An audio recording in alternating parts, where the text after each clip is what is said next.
Hello बच्चों 13 सितंबर को NEET का पेपर था। आप सभी लोगों ने दिया। जिन लोगों ने दिया वो ठीक है, अपना पेपर मिला लिया होगा आप लोगों ने। जिनका अच्छा आया है, जिनका बहुत अच्छा है, बहुत बहुत बधाइयाँ उनको। और जिनका किसी कारणवश बेटा अगर नंबर कम आए हैं, मार्क्स कम आए हैं, तो घबराए ना बेटा, क्योंकि मेडिकल ही जीवन का अंतिम सत्य नहीं है। MBBS ही जीवन का अंतिम सत्य नहीं है। देखिए, कार्य क्षेत्र जो होता है वो डिसाइड होता है कि आदमी को किस फील्ड में जाना है, किस कार्य क्षेत्र में जाना है। तो अगर किसी कारणवश आप नहीं इसमें कर पा रहे हैं तो इसके लिए चिंता मत करिए। जो माता पिता, जो गार्जियन हैं, जो सुन रहे हैं, उनसे भी ये निवेदन है कि अपने पालियों को, अपने बच्चों को क्या है, इस बात का कोई वह कष्ट न दें। हो सकता है कि इनका टैलेंट किसी और क्षेत्र में होगा, वहाँ वह अच्छा करेंगे। क्योंकि मैं 20 साल से जो पढ़ा रहा हूँ, मैं देख रहा हूँ कि जो बच्चे मेडिकल में सेलेक्ट हैं वो तो ठीक हैं, लेकिन जो किसी कारणवश नहीं सेलेक्ट हो पाए वो अन्य क्षेत्रों में भी आज क्या है, बहुत अच्छा कर रहे हैं। किसी पार्टी फंक्शन या कभी शादी में, कभी पार्टी में बुलाते हैं अपने वह, या किसी फंक्शन में बुलाते हैं, कहीं मिलते हैं, तो मैं देखता हूं कि वह अन्य क्षेत्रों में, कोई किसी क्षेत्र में है, कोई कहीं क्षेत्र में है, जिस क्षेत्र में वहाँ बहुत अच्छा कर रहा है। तो इसीलिए ये जो प्रवेश परीक्षा है, ये मेडिकल, वह अंतिम सत्य नहीं है आपका। तो मैं अपने उन सारे बच्चों से, मैं अपने सारे जो भी एस्पिरेंट्स नीट के रहे हुए हैं, उनसे मेरा यही रिक्वेस्ट है बेटा कि अपने आप को हारा हुआ ना महसूस करें, जिनका गलत हुआ है, जो अच्छा नहीं कर पाए हैं। अगर मान लीजिए फिर से अगर मन में क्या है, मनोबल उठ रहा है कि हाँ क्या हम फिर कर सकते हैं, तब तो कमर कस के फिर तैयार हो जाइए। क्योंकि क्वेश्चन का लेवल कैसा है, किस तरह का है, देखिए नॉर्मल है, एकदम नॉर्मल तरीके के क्वेश्चन आ रहे हैं, एकदम सिंपल 2019 2020 एकदम प्रीवियस ईयर के पुराने क्वेश्चन। कहीं कुछ एक्स्ट्रा पढ़ने की ज़रूरत नहीं है, टेस्ट देने की बस ज़्यादा ज़रूरत है। टेस्ट दें अच्छे से। तो अगर इस तरह की चीज़ें आपके अंदर आ रहा है तो फिर कमर कस के तैयार हो जाइए। और नहीं तो फिर अगर किसी दूसरे फील्ड में जाना चाहते हैं तो जिस फील्ड में अच्छा लगे वहाँ जाइए और अपना अच्छा करिए, बेस्ट करिए। तो कोई निराश ना हो। और जो भी आने वाले नए जो भी तैयारी करने वाले, चाहे 11th के स्टूडेंट हैं, चाहे टारगेट के स्टूडेंट्स हैं, उनके लिए किस तरह से, मतलब क्या कैसे क्वेश्चन आए हुए हैं, उनका मैं एक ओवरव्यू देने जा रहा हूं। कि पूरे 11th और 12th के पार्ट में 8 टॉपिक होते हैं। मैकेनिक्स होता है, प्रॉपर्टी ऑफ मैटर होता है, हीट होता है, वेव एंड ऑसिलेशन होता है, इलेक्ट्रिसिटी होता है, इलेक्ट्रोमैग्नेटिज्म होता है, ऑप्टिक्स होता है, मॉडर्न फिजिक्स होता है। तो उनसे कैसे क्वेश्चन बनते हैं, क्या आते हैं, तो किस किस सेक्शन से कितने क्वेश्चन उठे हुए हैं, किस किस सेक्शन से, किस किस पार्ट से कितने क्वेश्चन आए हुए हैं, ठीक है। और क्या 2019 की अपेक्षा या पिछली परीक्षाओं के अपेक्षा कितने सेक्शनों को कम, कितने क्वेश्चनों को कम या ज़्यादा किया है इस बार एनटीए ने। इन सब चीज़ों का आज डिस्कशन हम क्या है इस वीडियो में करेंगे। तो फिजिक्स के 11th का पहला section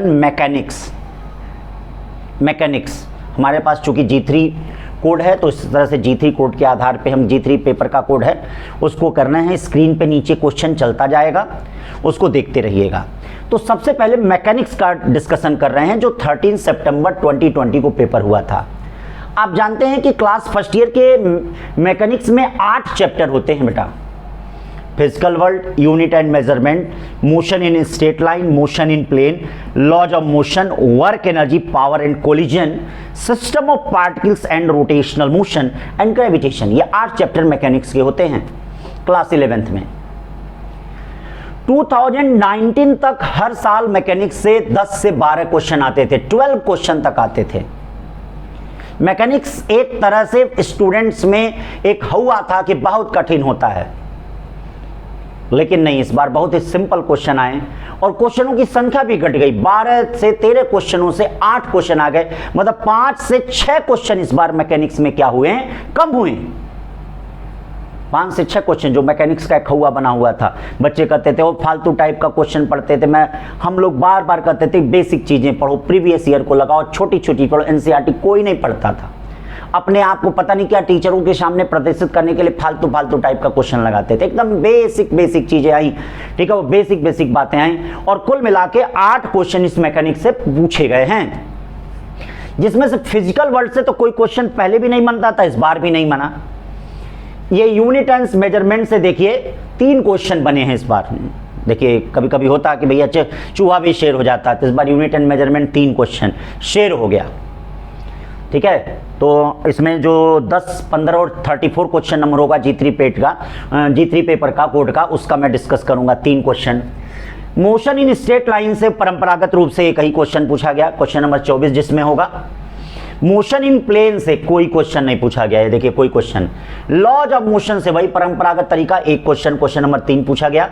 work, energy, power and collision से एकदम गायब कर दिया, जो चैप्टर की जान मान शान होता था, पूरा मारा मैकेनिक से उड़ा दिया। कोई जिसको 6-6 महीने 5-5 महीने तक कई टीचर पढ़ाते थे, कई लोग पढ़ाते थे, कई बंदे पढ़ाते थे। ठीक है, जो बच्चों के बीच में एक डर था, उस डर को खत्म कर दिया कि मत डर। ठीक है, बस सिलेबस सही से पढ़, तो डेली पढ़, रेगुलर पढ़, हम कठिन चीजें नहीं देंगे। ठीक है, जो तू पढ़ रहा है उसी में से देंगे। ये एनटीए का इस समय क्या है, स्लोगन हो गया है। बस तू पढ़, अपनी कंसिस्टेंसी को जारी कर, अपनी कंटिन्यूटी को जारी कर, तू पढ़। ठीक है, कठिन से नहीं मतलब है, सिंपल से मतलब है, बस तू पढ़। अगर डेली तू पढ़ रहा है तो अच्छे मेडिकल कॉलेज में क्या है, एनटीए कह रहा है मैं पहुंचाऊंगा। अब छोड़ दे ये फालतू किताबों का चक्कर। एक जो अपनी एनसीईआरटी प्यारी सी है और जो प्रीवियस ईयर हैं, जो पुराने क्वेश्चन हैं, ठीक है, उनको लगा, उनसे 100% चीजें आएंगी। देख भाई, यही कहा एनटीए ने, और वर्क, एनर्जी, पावर, कोलिजन को गायब कर दिया। ठीक है, फिर system of particle and rotational motion से 2 क्वेश्चन दिए गए, एक 7वां क्वेश्चन, एक 26 नंबर होगा, ये 2 क्वेश्चन। और ग्रेविटेशन से 25 क्वेश्चन नंबर दिया गया, और इससे 1 क्वेश्चन आया। ग्रेविटेशन से कितना आया, 1 क्वेश्चन। तो ये 2020 के 13 सितंबर को पूरे मैकेनिक्स से 8 क्वेश्चन बने। कितने बने, 8 क्वेश्चन। बाकी 2019 में कितना बना था, 12 क्वेश्चन बना था, उसके पहले 13-14 भी कभी कभी बना हुआ है, तो 8 क्वेश्चन आए। ठीक है, अब मैं आपको ले चल रहा हूं कहां, यूनिट एंड मेजरमेंट में कौन कौन से क्वेश्चन आए हुए हैं उनको देखने के लिए। अब देखो बच्चों, यूनिट्स एंड मेजरमेंट से 3 क्वेश्चन पूछे गए थे। कितने क्वेश्चन पूछे गए थे, 3 क्वेश्चन। एक छोटा सा चैप्टर, चूहा भी शेर हो गया आज। ठीक है, तो इसीलिए घबराइए मत, सबके दिन क्या है, पलटते हैं। ठीक है, वैसे ही देखिए इस चैप्टर का भी दिन आज पलट गया। 3 क्वेश्चन, जो कभी 1 क्वेश्चन से जाना जाता था, वो 3 क्वेश्चन आया, बहुत छोटा छोटा। स्क्रूगेज से क्वेश्चन है, प्रैक्टिकल टॉपिक है स्क्रूगेज से क्वेश्चन है, और बहुत ही आसान क्वेश्चन। क्वेश्चन नंबर 10 जो दिया गया है, 10 दिया गया है। ठीक है, 10 कह रहा है कि screw gauge has least count of, देखिए screw gauge has least count of, question number 10 है। Screw gauge had least count of, least count जो दिया गया है इसका वह 0.01 सेंटीमीटर दिया है। लिस्ट काउंट जो दिया गया वह 0.01 सेंटीमीटर दिया गया है। ठीक है, 0.01 सेंटीमीटर दिया गया है। एंड देयर आर 50 डिवीजन, यानी नंबर ऑफ डिवीजन कितने दिए गए हैं, नंबर ऑफ डिवीजन कितने दिए गए हैं, वह 50 दिए गए हैं। कह रहा है कि आपसे पिच बताइए, क्या बताइए, पिच बताइए। ऑप्शन भी दे दिया है। तो ये बताओ बेटा, पिच क्या होता है। आप सभी लोग जानते हैं कि पिच क्या होता है, लीस्ट काउंट जो होता है, पिच अपॉन नंबर ऑफ क्या होता है, डिवीजन होता है, नंबर ऑफ सर्कुलर डिवीजन होता है। क्यों, ये तो होता है, यानी लिस्ट काउंट क्या होता है, लिस्ट काउंट जो होता है pitch upon number of division होता है। बोलिए भाई, डिवीजन होता है कि नहीं। तो ये बताओ लिस्ट काउंट कितना है, 0.01 है, सेंटीमीटर दिया गया है, ध्यान दीजिएगा।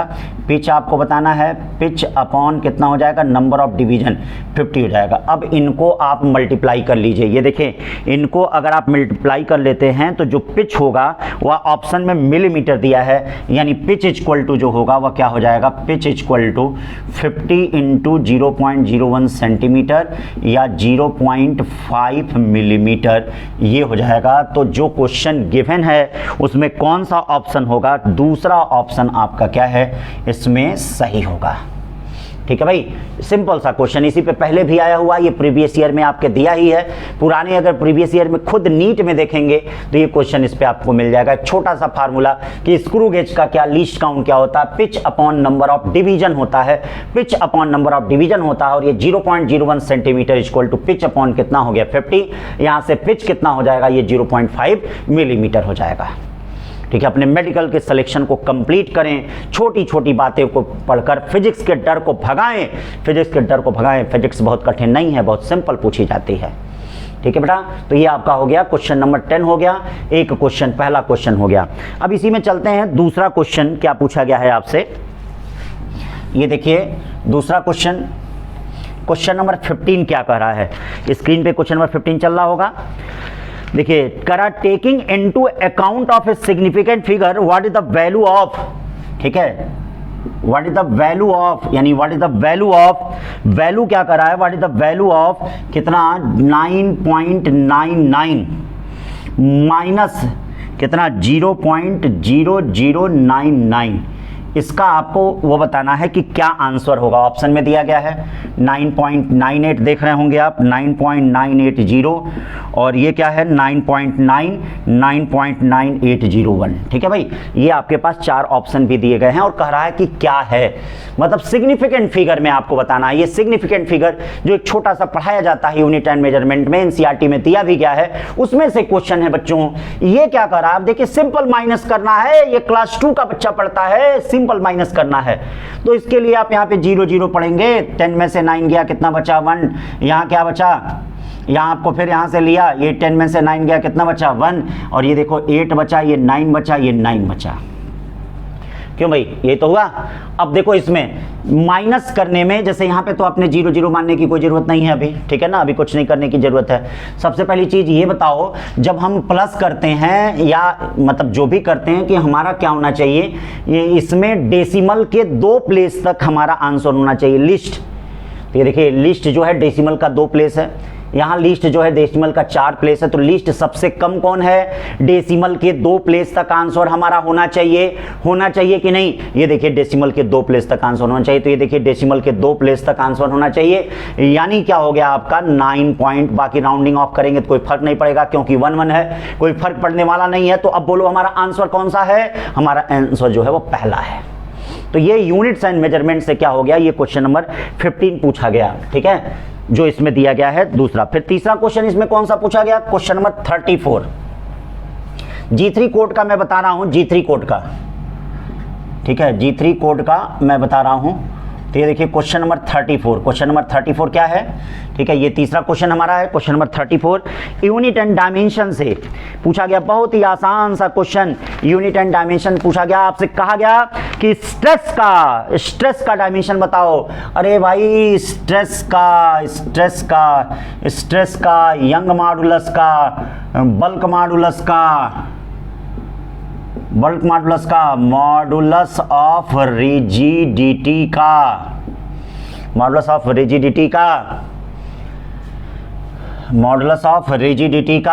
ठीक है भाई, मॉडुलस ऑफ रिजिडिटी का, उसका प्रेशर का, इन सब का डायमेंशन, एनर्जी डेंसिटी का, इन सब का डायमेंशन समान होता है। फोर्स अपॉन एरिया का होता है, फोर्स कितना होता है MLT-2 होता है, एरिया L² होता है, ML-1 T⁻²। तो गिवन ऑप्शन में कौन सा दिख रहा है आपको, ऑप्शन नंबर 3 दिख रहा है कि नहीं। तो ये यूनिट्स एंड मेजरमेंट से क्या हो गया, ये आपके कितने क्वेश्चन बने, 3 क्वेश्चन बने। अब देखो बच्चों, एनसीईआरटी का जो तीसरा chapter motion in straight line है, उससे एक क्वेश्चन आया है और बहुत ही सिंपल क्वेश्चन आया है। स्क्रीन पे आपके क्वेश्चन इधर चल रहा होगा, ये स्क्रीन पे क्वेश्चन आपका चल रहा है, और देखिए कौन सा क्वेश्चन है, ठीक है। इसमें कह रहा है कि a ball is the thrown vertically downward with velocity 20 metre per second. एक बॉल को ऐसा, इतना simple question, 20 metre per second from the top of tower, it hits the ground after some time with a velocity of 80 meter per second, with a velocity of 80 meter, the height of the tower। तो ये देखिए tower से किसी ball को क्या है, इस प्रकार से फेंका गया, ये देखिए u इक्वल टू कितना 20 मीटर पर सेकेंड से, और यहाँ जो हिट कर रहा है, ये देखिए हिट कर रहा है वो v equal to 80 metre per second से। करा की हाइट क्या है, बहुत ही सिंपल क्वेश्चन। आपके पास क्या है, मोशन का तीसरा equation v² equal to u² plus 2gh लगा दीजिए भाई, ऊपर से नीचे फेंक रहे हैं आप। v² equal to u² plus 2gh, 80 का होल स्क्वायर, u कितना है 20 का होल स्क्वायर प्लस 2g कितना है 10, h यहाँ से आप निकाल दीजिए, h निकालेंगे तो 300 मीटर आएगा। ठीक है ना भाई, तो एच कितना आएगा 300 मीटर आएगा। ये देखिए 300 मीटर, यानी कौन सा ऑप्शन सही है इसमें, तीसरा ऑप्शन इसमें जो है आपका ये सही है। ये मोशन इन स्ट्रेट लाइन से आपका क्या हो गया, ये एक क्वेश्चन हो गया। ठीक है, फिर एनसीईआरटी का जो 4th चैप्टर है बेटा मोशन इन प्लेन, उससे कोई क्वेश्चन नहीं था। लॉज ऑफ मोशन से वही परंपरागत तरीके क्वेश्चन, ये भी देखिए प्रीवियस ईयर में दिया है, नीट के प्रीवियस ईयर के पेपर में दिया है, ये भी दिया क्वेश्चन। फिर मोशन इन प्लेन से वही परंपरागत तरीके का क्वेश्चन, वही प्रीवियस ईयर से आपका क्वेश्चन फिर दिया गया है। ठीक है, तो चलिए अब चलते हैं चैप्टर नंबर 5 पे चलते हैं। 5 पे चलते हैं। अब चलो भाई देखो, लॉज ऑफ मोशन से बेटा एक क्वेश्चन पूछा गया था, वो भी बहुत सिंपल क्वेश्चन पूछा गया था, सिर्फ एक क्वेश्चन पूछा गया था लॉज ऑफ मोशन से। क्या था लॉज ऑफ मोशन से, कैसे था, करा 2 bodies of mass 4 kg and 6 kg। ये देखिए इस तरह से ऐसे दिया है, 2 bodies of mass 4 kg and 6 kg। ये देखिए इस प्रकार से 4 kg एंड 6 kg। इसके तो छोटे से फार्मूले होते हैं, सबको याद हैं, तो खटाक से निकल जाता है। करा के अगर इस तरह से दिया है तो इनका एक्सेलेरेशन बताइए। ये मान लीजिए थोड़ा नीचे है भाई, हैवी है, 6 kg है, तो इनका एक्सेलेरेशन बताइए। तो जिन बच्चों ने तो फार्मूले याद किया होगा वो तुरंत कर लिए होंगे, A = m2 - m1g। भाई क्योंकि मैं बार बार क्लास में कहता हूँ करो फार्मूले की रटाई, तब शुरू होगी पढ़ाई। देखिए कॉन्सेप्ट अपनी जगह है, वो तो सही है, जानना ही है, लेकिन हमको 3 घंटे के अंदर अगर परफॉर्मेंस करना है तो ये मेरा मंत्र याद रखना पड़ेगा कि करो फार्मूले की रटाई, तब शुरू होगी पढ़ाई। तो अगर ये जिन बच्चों ने चिल्ला चिल्ला के फार्मूला तो 10 सेकंड के अंदर इसका आंसर दे दिए होंगे। अब मान लीजिए कुछ लोग ये कह रहे होंगे सर आया कहाँ से, तो सिंपल में है कि सबसे पहली चीज़ नीचे ये देखिए वेट क्या लग रहा है, 6G नीचे ऊपर लग रहा है, ये टेंशन लग रहा है, यहाँ भी टेंशन ये लगेगा, ये 4G लगेगा। ये देखिए सिस्टम नीचे की तरफ आ रहा है तो ये ऐसे होगा, ये ऐसे होगा। तो अब इसका इक्वेशन बनाएंगे, free body diagram 6G - tension = क्या 6A। इसका इक्वेशन बनाएंगे, ऊपर की तरफ जा रहा है तो T - 4G = कितना 4A। अब देखिए इन दोनों को ऐड कर दीजिए, कट गया 6G में से 4G गया, कितना बचा 2G बचा, और ये 6 और 4 कितना हो गया 10A। A = क्या हो गया G/5। लो जी बहुत सिंपल सा है, A = G/ कितना हो गया 5 हो गया। इसमें कौन सा ऑप्शन आ रहा है, इसमें दूसरा ऑप्शन आ रहा है जी, बहुत ही सिंपल सा है, दूसरा ऑप्शन आ रहा है। ठीक है भाई, तो ये हो गया लॉज ऑफ मोशन। ठीक, अब देखो बच्चों रोटेशनल मोशन, जो एनसीईआरटी का सिस्टम ऑफ पार्टिकल या रोटेशनल मोशन जो भी कहिए, सेंटर ऑफ मास या रोटेशनल मोशन, जो एनसीईआरटी के क्लास 11th का 8वां चैप्टर है, उससे 2 क्वेश्चन पूछा गया। कभी कभी 3-3 क्वेश्चन इससे पूछे जाते थे, और वर्क पावर एनर्जी कोलिजन से 3 क्वेश्चन पूछा जाता था। इस साल गायब कर दिया, इस साल दिया ही नहीं। एकदम इतिहास में ऐसा कभी नहीं होता था, मैं 20 साल से पढ़ा रहा हूँ, अभी कभी ऐसा नहीं होता कि मैकेनिक्स से 8 क्वेश्चन पूरे आए। इस बार ऐसा आया, या कोविड का प्रकोप कहिए या किस वजह से ऐसा आया। ठीक है भाई, कुछ अच्छाइयाँ भी होती हैं, कुछ बुराइयाँ के साथ अच्छाइयाँ भी होती हैं, कभी कभी नेगेटिव चीज़ें भी पॉजिटिव का काम करती हैं। तो जिन बच्चों ने कंटिन्यूअस अध्ययन किया होगा उनको कोई दिक्कत नहीं रही होगी। फालतू चीज़ें नहीं पढ़ना है, सही चीज़ें पढ़ना है, ये हमेशा याद रखिएगा, सिलेबस का पढ़ना है। तो रोटेशनल मोशन में ये देखिए क्वेश्चन नंबर 7 G3 कोड का 2 क्वेश्चन पूछे गए, बहुत ही सिंपल करा है, स्क्रीन पे क्वेश्चन चल रहा है। करा find the torque about the origin which when a force of 3J acts on A particle which position vector is. ठीक है 2 कैप। देखिए फोर्स कितना दिया है, ये देखिए फोर्स क्या दिया है, फोर्स F = दे दिया है 3J कैप, और ये देखिए पोजीशन वेक्टर क्या दिया है 2K कैप, और आपसे क्या पूछ रहा है टॉर्क पूछ रहा है। टॉर्क पूछ रहा है, टॉर्क = कितना होगा, सभी लोगों को पता है, tau = R × F। F × R मत लिखना, जो या F × R लिखेगा उसका नहीं आएगा, R × F, यानी क्या हो जाएगा 2K कैप × 3J कैप। ये सभी लोगों को याद होगा, IJK। ऐसे एंटी क्लॉकवाइज चलते हैं कि नहीं, एंटी क्लॉकवाइज चलते हैं। I × J K होता है, J × K I होता है, K × I J होता है, उल्टा चलेंगे K × J - I होगा, K × J - I होगा, उल्टा चलेंगे K × J - I होगा, तो -6I कैप। अभी बताइए -6I कैप कौन सा इसमें ऑप्शन शो कर रहा है, दूसरा वाला ऑप्शन यहाँ पे शो कर रहा है, तो ये दूसरा ऑप्शन यहाँ पे सही हो गया। ठीक, फिर और एक और क्वेश्चन इसमें पूछा गया है, अब देख लेते हैं क्वेश्चन नंबर 26 इसी में पूछा गया है। देखो भाई ध्यान दो, क्वेश्चन नंबर 26 G3 कोड का ही क्वेश्चन नंबर 26 इसमें पूछा गया है। ये क्वेश्चन नंबर 26 देखिए क्वेश्चन नंबर 26 क्या है भाई, देख लेते हैं। स्क्रीन पे क्वेश्चन आपके चल रहा होगा, ठीक है, स्क्रीन पे क्वेश्चन यहाँ पे चल रहा है। क्वेश्चन नंबर 6, वही परंपरागत तरीका, ये भी प्रीवियस ईयर में पूछा गया है। इस तरह के क्वेश्चन पूरा, यानी अगर कोई बच्चा कॉन्सेप्ट पढ़ा हो, थियरी पढ़ा हो, प्रीवियस ईयर लगाया हो, तो 12th करने के साथ साथ ही अच्छा कर सकता है अब, ठीक है। अभी देखिए 2 particle of mass 5 kg and 10 kg respectively, ये देखिए ये 5 kg दिए गए हैं और ये 10 kg दिया गया है respectively, 5 kg and 10 kg are attach to end of a rigid rod of length 1 metre. 1 metre का मतलब चूंकि आंसर 100 सेंटीमीटर ले लीजिए, क्या ले लीजिए, 100 सेंटीमीटर ले लीजिए, ठीक है। The centre of mass system from the 5 kg particle is nearly at a distance of,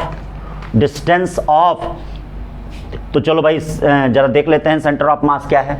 centre of मास, तो मान लो सेंटर ऑफ मास जो है यहाँ से R1 डिस्टेंस है और यहाँ से R2 डिस्टेंस पे है, तो R1 plus R2 equal to 100 centimetre है, पहली चीज। दूसरा चीज क्या है, सिस्टम पर एक्सटर्नल फोर्स 0 है, तो अगर एक्सटर्नल फोर्स 0 है तो चाहे आप इससे करिए चाहे इसके थ्रू रोटेशनल इक्विलिब्रियम होगा, तो टॉर्क के प्रिंसिपल से भी कर सकते हैं, जैसे आप करिए टॉर्क के प्रिंसिपल से भी कर सकते हैं, weight into R1 equal to weight into R2, ऐसे भी कर सकते हैं। तो एफ एक्सटर्नल फोर्स अगर 0 है तो यहाँ पर क्या बनेगा, M1 R1 equal to M2 R2 बनेगा कि नहीं, ये देखिएगा। अब ये बताओ R1 इक्वल टू क्या हो गया, R1 इक्वल टू क्या हो गया, या R1 by R2 equal to क्या हो गया, R1 by R2 equal to M2 by M1, बोलो भाई। R1 by R2 equal to M2 upon M1, M2 कितना है, 10 है, ये कितना है, 5 है, यानी 2/1, यानी R1 बाई R2 कितना हो गया, 2/1 हो गया। या आपको R2 इक्वल टू कितना हो जाएगा, ये देखिए R2 इक्वल टू क्या हो गया, R1/2 हो गया, ये देखिए R2 इक्वल टू R1/2 हो गया। अब हम क्या करेंगे, ये R2 इक्वल टू R1/2 यहाँ रख देते हैं, इस इक्वेशन में रख देते हैं, तो देखो R1 की वैल्यू निकल जाएगी। ये देखो R1 plus R1/2 equal to 100, या 3/2 R1 इक्वल टू 100, या R1 equal to 100 into 2 by कितना 33। इनको अगर आप इस तरह से मल्टीप्लाई डिवाइड करते हैं तो ये देखिए 67 सेंटीमीटर आएगा, ठीक है, जो ऑप्शन में है। और ये ऑप्शन में मतलब हमारे इसमें कौन सा दिया गया है, 67 सेंटीमीटर दूसरा दिया गया है, ठीक है भाई, दिया गया है कि नहीं। कितना सिंपल सा क्वेश्चन है, ठीक है, ये ध्यान दीजिएगा। तो इससे 2 क्वेश्चन आपके पूछे गए थे। अब आगे चलते हैं ग्रेविटेशन पे। अब देखिए ग्रेविटेशन से हर साल क्या होते थे, 2 क्वेश्चन पूछे जाते थे, लेकिन इस साल ग्रेविटेशन से सिर्फ एक ही क्वेश्चन पूछा गया, वो भी परंपरागत पुराना क्वेश्चन ही। प्रीवियस ईयर में उस तरह के आपको कई क्वेश्चन मिल जाएंगे, 4-5 क्वेश्चन मिल जाएंगे, ये ध्यान दीजिए। वही क्वेश्चन पूछा गया, क्या कहा जा रहा है, पिछले साल डेप्थ में गए थे हम, वो पूछा था 2019 में, इस साल हम हाइट पे गए हैं। तो क्वेश्चन ये कहा जा रहा है, body weight 72 Newton on the surface of earth, what is the gravitational force on it at A height of half the radius of earth, half the height of radius of earth. तो देखिए wait के लिए क्या हो जाएगा, यहां पर क्या, अगर हम इस तरह से देखेंगे तो ये आपका कहाँ है, ये अर्थ सरफेस पे है, ये देखिए अर्थ सरफेस पे है, और ये जो है ये आपका हाइट पे है। हाइट का मतलब mg अपॉन, ठीक है, g डैश, ये देखिए GH हो गया। दोनों को डिवाइड करते हैं तो ये बताइए क्या हो जाएगा, दोनों को डिवाइड करेंगे W डैश अपॉन कितना W, या कितना आ जाएगा ये बताइए, W dash equal to W GH upon G, या इसी को लिख सकते हैं, ये देखिए GH कितना है, G, ठीक है, G upon 1 plus H upon RE का होल स्क्वायर, ये देखिए G से G कैंसिल हो गया, या W dash equal to W upon क्या हो गया, 1 प्लस H अपॉन RE का होल स्क्वायर हो गया। क्यों भाई, इसमें हमने इसे डिवाइड कर दिया है, देखिए ये वेट पे रिलेशन आ गया। ये देखिए यहाँ पे वेट कितना है, अर्थ सरफेस पे कितना है, अर्थ सरफेस पे 72 न्यूटन है, और कितना हम जा रहे हैं, रेडियस के हाफ में जा रहे हैं, तो H कितना हो जाएगा, RE/2, H कितना हो जाएगा, RE/2, या 1 प्लस RE/2 हो गया, ये देखो RE हो गया, ये RE सारी कट गया, 72 अपॉन, ये देखो 1 प्लस 1/2 क्या होता है, 3/2 का होल स्क्वायर, 3/2 का होल स्क्वायर, देखिए 3/2 का होल स्क्वायर, 3/2 का होल स्क्वायर का मतलब क्या हो गया, ये देखिए 72 अपॉन 339 इंटू 4, ठीक है। तो अब देखिए कितना आएगा, 32 न्यूटन आएगा, कितना आएगा, 32 न्यूटन। तो तो 32 न्यूटन आ गया। अब कौन सा ऑप्शन है इसमें देख लेते हैं। स्क्रीन पे आपके चल रहा है 32 न्यूटन का मतलब इसमें पहला ऑप्शन है। कौन सा है? पहला ऑप्शन। तो ये बच्चों देखो मैकेनिक्स से पूरे 8 क्वेश्चन आए थे जो मैंने आपको डिस्कस कर दिया। जितने लोग नए हैं बेटा इसी आधार पे फालतू चीजों को मत पढ़िए, एनसीईआरटी को अपना बेस बनाइए। प्रीवियस ईयर जेई के, नीट के, आईआईटी के भी लगा लीजिए प्रीवियस ईयर। अगर डर लग रहा हो तो आइए, बस इसके बाद कोई किताब न लगाएं, कुछ न लगाएं। इन्हीं किताबों को अगर फॉलो करें तो नंबर 1 आपकी रैंक आएगी फिजिक्स में, 45 में 45 हो जाएगा। कुछ एक्स्ट्रा करने की जरूरत नहीं। एनसीईआरटी प्लस एग्जाम्पलर, ठीक है, नीट के प्रीवियस ईयर, जेई के प्रीवियस ईयर और आपके आईआईटी के हो। बाकी थियरी कॉन्सेप्ट टीचर जो पढ़ा रहा है उनको फॉलो ही करिए। आपके चाहे 11th का पढ़ा रहा हो टीचर, चाहे 12th का पढ़ा रहा हो, चाहे टारगेट का पढ़ा हो, जहां रहिए, जिस कोचिंग में, जिस संस्था में, जिस स्कूल में रहिए, उस टीचर को फॉलो करिए। देखिए आप बेस्ट रिप्रेजेंट करेंगे, ठीक है, और अपने रैंक को बनाएंगे। तो कोई भी अपने आप को क्या है छोटा महसूस मत करे। अगर किसी का गलत हुआ है तो वह अपने आप को, ठीक है, अपने आप को गिरा हुआ न महसूस करे। आपका भी समय आएगा, आप भी एक दिन अच्छा करेंगे। इसी शुभकामनाओं के साथ, ठीक है, अब अगले साल की तैयारी करिए और जो अपने पाथ से हटना चाहते हैं वह किसी और एक अच्छे विकल्प की तरफ जाएं संकल्प के साथ, ताकि क्या है वह जीवन में आगे बढ़ें। ठीक है, थैंक यू सो मच।